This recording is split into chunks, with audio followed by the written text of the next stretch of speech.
Ben Zinn again with nextlevelguitar.com, and we're bringing you another one of our Inspired by lesson videos. And today what we're going to take a look at is some ways, some strategies to kind of spice up some of our regular acoustic progressions. Just look at some ways that we can connect our chords together using some moving bass notes. So get your acoustic ready, get a capo, and we'll get started here.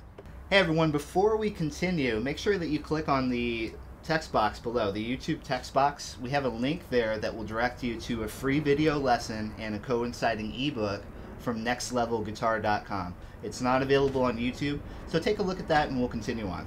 Alright, so we're going to be using some notes out of our major scale to help bridge the gap between some of our chords. So let's start by reviewing our open scale. You'll notice I've taken the capo off just so we can review some of this material. Later on down the road, once we have this down, we can throw that capo back on. Let's review our open C scale, starting from the 3rd fret.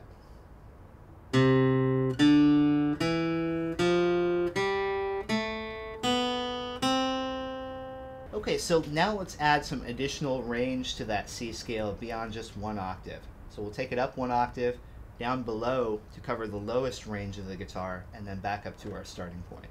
Here we go.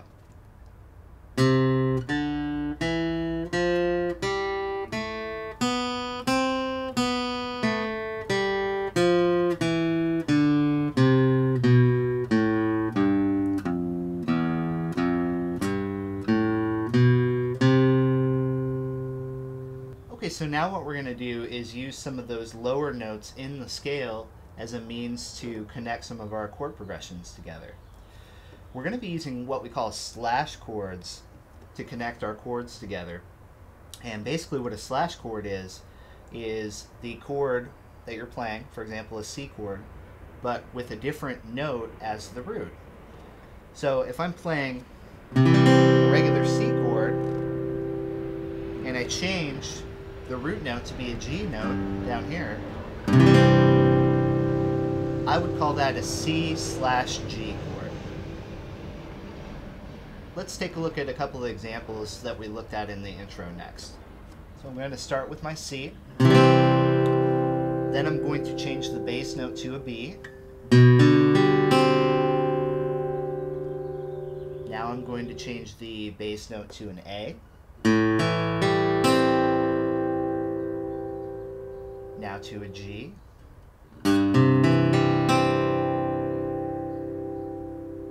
Now to an F, which we're going to use our thumb to grab the F note here so that we can maintain our full C chord voicing. This one's a really cool sort of suspended sort of sound.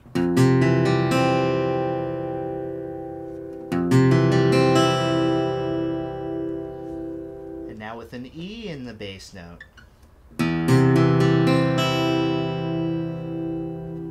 Back up. To a G chord. Okay, so now let's take that chord progression and learn the strumming motion that we used in the beginning. It's going to be a 16th note based strumming motion.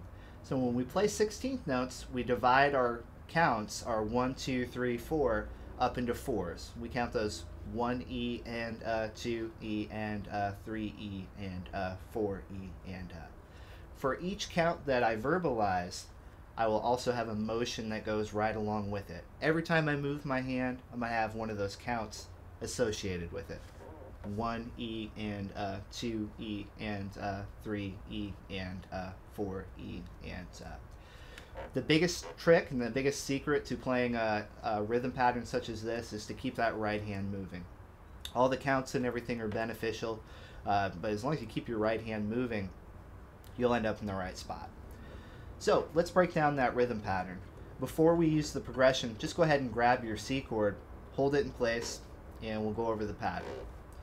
Beat 1, we're just going to play a quarter note, so we'll strike on the down, 1, E, and It's cake, you got it. Now it gets a little bit trickier from here, but that first beat, just a quarter note. 1, E, and Second beat, we're going to strike on count 2, and on the 2, E, and Let's put both of those together. 1 E and 2 E and Okay, we have half the pattern down now. So let's start on beat 3. Beat 3, we're going to strike on count 3 on the E and on the and we'll miss the up strum on the Here's that broken down. 3 E and Once again. 3 E and Putting beats 1, 2, and 3 together now. 1 E and 2 E and 3 E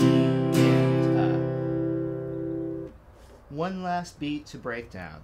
Beat 4, we're going to play on count 4, down, miss the E, play on the and play on the 4 E and So now let's put all 4 beats together. 1 E and 2 E and 3 E and 4 E and Try that slow a few times, and when you're ready, speed it up to full speed.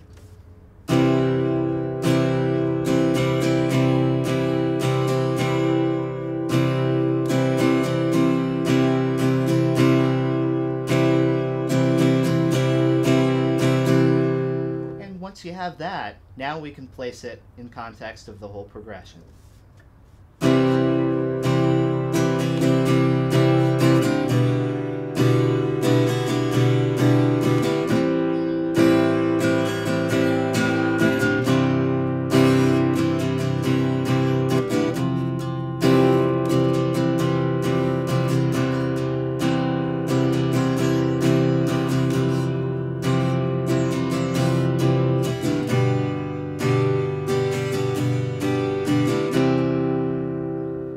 Okay, let's take a look at one more strategy we can use with our open scales in connecting our chords together.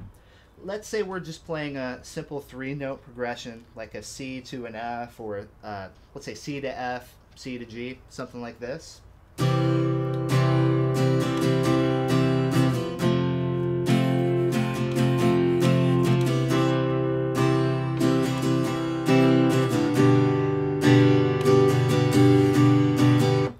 So that sounds fine, but maybe after a while we want to spice that up a little bit.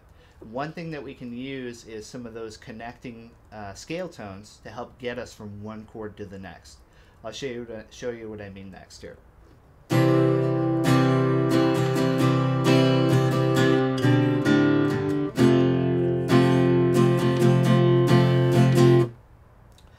So there what we did is we took the second measure and we just played just a nice little bass walk down there.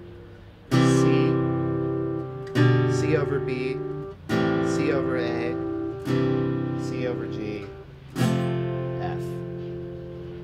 So this works the other way too. I can also use the ascending portion of my scale to get to a higher note and target that as a chord. Let's say I'm going from C to a D minor.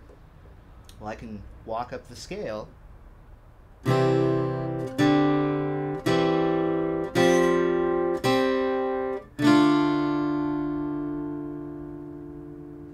so here we have C, C over D, C over E, C over F, C over G, and into my D minor chord. So now that you have all these examples of how to use that open position scale to connect your chords together, you're free to use that with the capo. Anytime we add the capo on our guitar, it basically shifts our open position to anywhere else on the neck. So all of the same scales and chord positions that you know in the open position can be instantly accessed in any other position. I'll show you what I mean. So now I've put my capo back on the 2nd fret, and I can use all of those exact same ideas that I presented before in this position. Use the same shapes, again the same scales, everything still works out up here.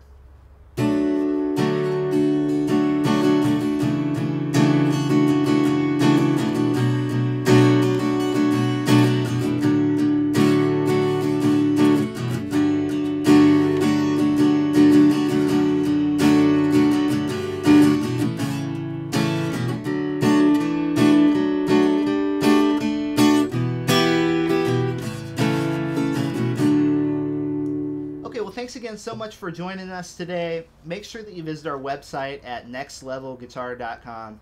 We have a lot of great additional video lessons there, over 1,000 lessons. Lessons for beginners, intermediate, advanced, lots of great stuff. So visit that, and we'll see you back here next time. Thanks again.